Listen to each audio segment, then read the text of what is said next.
Hey everybody, this is D Hunter, bringing another action figure review. Today, we're going to look at the McFarlane DC Multiverse Ratcatcher, the McFarlane Spawn Soul Crusher action figure. Soul Crusher is the first figure I have from the second assortment of the Spawn line, but in my action figure world, I'm going to use him as the Batman villain Ratcatcher. He has a lot of similar looks to him. When McFarlane first revealed this figure on Instagram, I got really excited and thought it was a Ratcatcher for the DC line.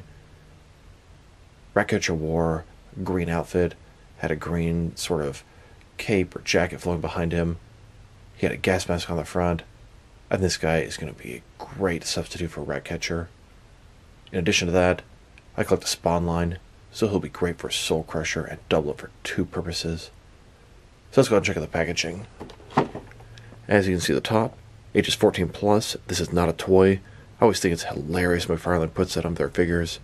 This is a toy. It's just a badass toy, and right next to that, it says McFarlane Toys. Spawn, Soul Crusher. Here he's in the package. Looks like he has a pistol, a rifle, and a display stand. One side, here he is from the comics. Other side simply says Spawn, and the figure down below.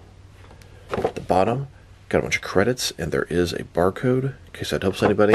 And at the back side, here's the figure post up. So no further ado, let's open him up. And I did end up getting two of these figures. I got mine from Amazon.com. They actually canceled my entire assortment of Spawn figures from the second series, but I kept checking and they kept popping up little by little. I got two of these guys, one of which to keep as is, as Spawn Soul Crusher, and the other one, I think I might do some work to customize him into a little better Ratcatcher. Alright, now that we got this figure out of the package, here he is with all his accessories laid out. He does come with a display stand, a rifle, and a pistol. But before we take a look at the accessories, let's talk about and check out the actual figure. So this is Soul Crusher. He's a Spawn villain, a more recently created Spawn villain. I really don't know much about him, but in my action figure world, this is going to be Ratcatcher, a DC villain. His real name is Otis Flanagan, and he has the unique ability to be able to communicate and pretty much speak to rats. He can control them. Now, a lot of you are probably familiar with Ratcatcher 2 from the recent The Suicide Squad film. That is his daughter. She was a made-up character for that film. Ratcatcher's been around probably since about the 70s, and they've modernized him a couple times recently. This is similar to his original look. He always had sort of a green cloak. I don't think he had a hood, but he had a gas mask. I'll include some pictures here of Ratcatcher. Here's an image of the Ratcatcher as I'm mostly familiar with him. Yeah, they've modernized him since then, and it looks, definitely worse if you ask me. And here's another image of Ratcatcher from the comics. I plan to use this figure as a substitute for Ratcatcher.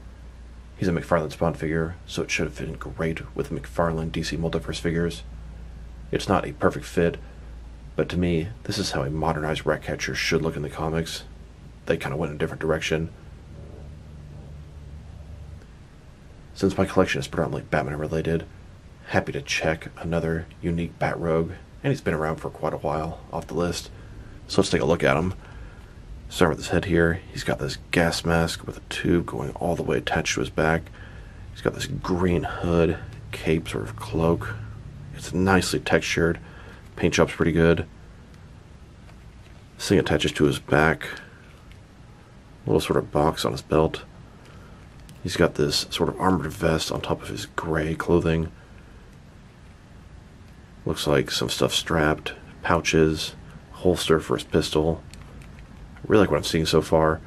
Really curious how easy it's going to be to take some of this stuff off. I did get this extra one. We'll see. Double jointed elbows.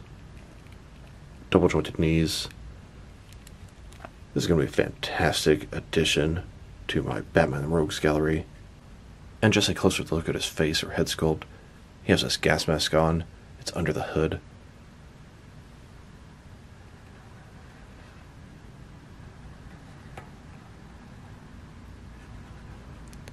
In this video, we'll take a look at this figure. We'll take a look at his accessories, height and articulation. We'll check him out with a bunch of custom accessories and with my custom Ratcatcher from many, many years ago. Now let's take a look at his accessories, and let's start off with the boring stuff. Here's his display stand, typical McFarlane stand. Black perfect circle, says Spawn at the bottom, one peg for the peg holes on his feet. It's very thin, very basic. Now let's look at his guns. First of all, he has this pistol. Very nice sculpt detail. It's mostly all black. It looks good, very standard, and I can appreciate that. Then we have this rifle. It has kind of a copperish color to it. Bayonet on the front.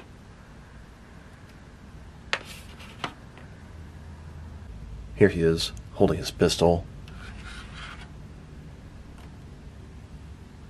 And here he is, holstering his pistol. Here's Ratcatcher, holding the rifle. Ratcatcher isn't really known for using guns, but it doesn't mean he can't. Typically, he has sort of a gas gun with cyanide. And here he is, holding both the rifle and the pistol at the same time. I wanted to give this new Ratcatcher some more proper accessories. I pulled out my old custom Ratcatcher. I made this guy many, many years ago. It was based off a DC Direct Sandman figure. He had sort of this light that he uses to attract the rats, and a staff.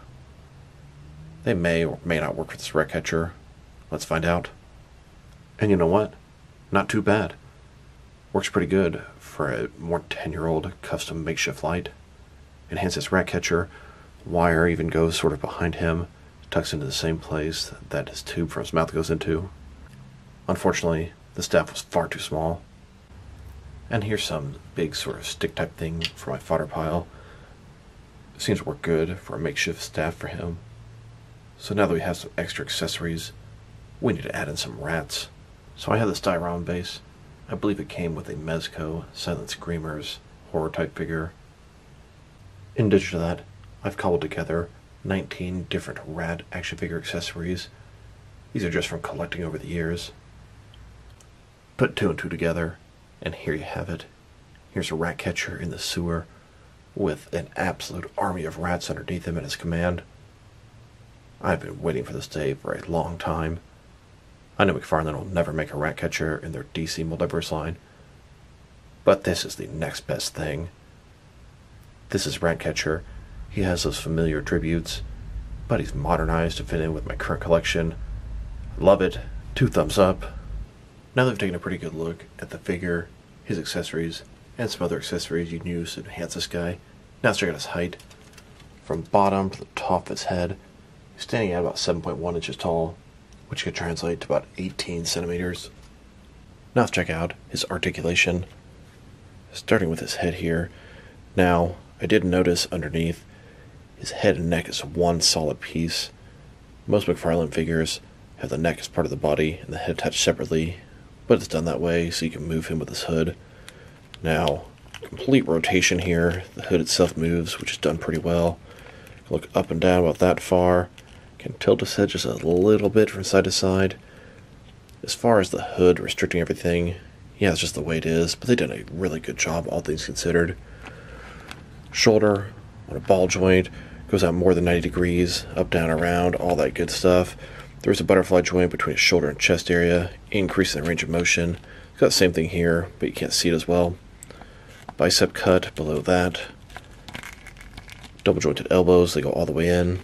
His wrist is ball in it, can rotate, and it's going to be hinged as well. In his torso here, he's got this sort of armor on top of it. Got a ball joint in the torso, rotate around, forward and back. It's hidden very nicely underneath there. Then we got another ball joint at his waist, rotate around, forward and back, giving him pretty good range of motion in his torso area.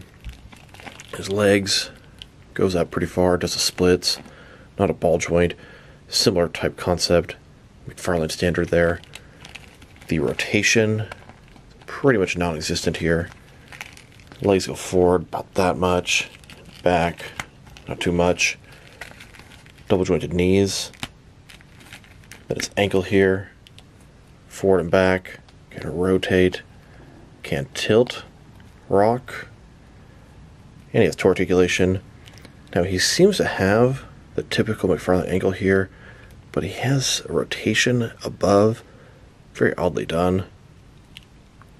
Here's Batman, preparing to go down into the sewers, searching for the Ratcatcher. And as Batman searches through the sewers, hunting for his prey, Batman sees Ratcatcher around the corner. He's simply standing there until the Ratcatcher pulls out this curious-looking light. And before he even realizes it, Batman looks down, and there are rats just covering the ground below him. And Batman's not scared of much, but he's most certainly not enjoying being covered in these rats. And as Batman is being covered in these rats, he's reaching out for help, even to the Ratcatcher. Now let's check him out, next to some other action figures, starting off with some other McFarlane Spawn figures. Here's a Soul Crusher, next to the first assortment of Spawn figures. And here are the figures I have for the second assortment of McFarlane Spawn figures. The only one I'm missing is the second version of Gunslinger Spawn with a Gatling gun. Here he is, next to all three different variations of the Mandarin Spawn, and then next to all the different variations of the Mortal Kombat 11 Spawn. Now let's check him out, next to some other McFarlane DC Multiverse figures. Here he is, with another lesser-known Batman Rogue. Here he is next to Polka Dot Man. And when I think of Ratcatcher, I could think of this Year 2 style, McFarlane designed, or Neil Adams drawn, light blue Batman from the 70s or 80s. But you could easily put him against Year 3 Joker's Batman. This is not the classic looking Ratcatcher. He looks to be a little bit modernized, so these guys are a great match as well. Here's Ratcatcher, next to a whole bunch of other Batman Rogues. These are pretty much all the more known Batman Rogues McFarlane has made so far, and very few of them are in their traditional looks. They haven't given us a Poison Ivy, Mad Hatter, Mr. Freeze, Two-Face, or Black Mask. And then, the Bane, Scarecrow, Penguin, Riddler, Catwoman in front of you are far from their traditional looks. That's something McFarlane has been lacking in. I would love for them to give us some more traditional Batman villains, even if they're more so in their modern looks, but I'd like them in their sort of regular, iconic looks. Here's Ratcatcher, next to several different Batman figures. These are all based off the comics. Then, next to some more Batman figures, these are from different various forms of media. Now let's check them out, next to some other recently released McFarlane DC Multiverse figures. Here he is, next to a couple of Lex Luthor figures. Then, next to Superboy Prime and the Dark Knight Returns Armored Batman Blue Edition. And here he is, next to a couple of Lobo figures. Then, next to the Birds of Prey Harley Quinn and the Mortal Kombat 11 Joker. And here he is, next to the recently released Batman 3 Joker's Wave. And now, next to all three different variations of McFarlane's Swamp Thing Mega figure. Then, next to McFarlane's Gotham Knights figures. And here's Ratcatcher, next to the Batman Who Laughs and Robin Crow's 4-pack. Then, next to the entire The Batman Wave, here's Ratcatcher, next to the Speed Force Flash from Zack Snyder's Justice League, and the Reverse Flash from the Rebirth comics. Then, next to the light-up version of the Hazmat Suit Batman. And finally, next to the Batman, the Dark Knight Returns Build-A-Horse Wave. Here's this sort of modernized Ratcatcher, next to the old custom Ratcatcher that I have. Here's Ratcatcher, next to the Ninja Turtles Rat King. Now let's check him out, next to some action figures from different various companies, to see how it fits in both scale and style-wise, in case you want to know which lines you can mix them with. Since he's a McFarlane figure, they're typically the 7-inch scale. I'm going to start off my comparisons with some of the large action figure lines I collect, and work my way smaller. Here he is, next to some of his McFarlane Toys brothers. In front of you are 5 different action figure lines, all McFarlane Toys, all 7-inch scale. Then, next to some more McFarlane Toys, these are from different various video game properties. And now, next to some Jakks-specific wrestling figures. And here he is, next to some DST or Diamond Select toys.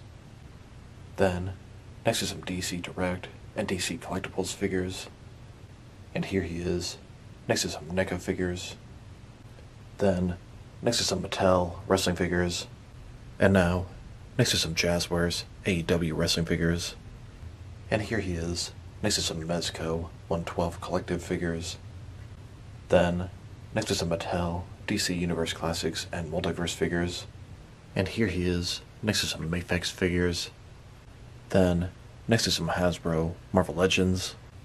And here he is, next to some SH Figure Arts action figures. And finally, next to some Jazzworks Fortnite figures. Overall, this is a fantastic action figure. It's great for the Spawn villain Soul Crusher, but it's even better for the Batman Rogue Ratcatcher. This doesn't look like Ratcatcher looked like in the comics, but this is a perfect sort of idea of what a modernized Ratcatcher should look like. I'm extremely pleased with this guy, having a lot of fun posing this guy with the rats and Batman in the sewers. This guy's articulation is pretty nice. Head's a little rough, but I totally understand with the hood. They had to sort of improvise and make it work. His accessories, they're pretty nice. I like the guns, although I'm going to provide my own Ratcatcher accessories. Sculpt and paint job are excellent. I don't see any issues there. If I were to rate this guy, I'm going to give him a very solid 8 out of 10. I'm enjoying this guy every bit as much as I hope I would, and perhaps even a little bit more. So this is D Hunter. Thank you guys for watching this video. If you liked the video, press like below. If you have anything you want to say about the video, add to the comment section. If you want to see additional action figure reviews from me, press subscribe. I do appreciate when you do that. Once again, this is D Hunter. Thank you guys for watching this video, and I'll talk to you guys real soon.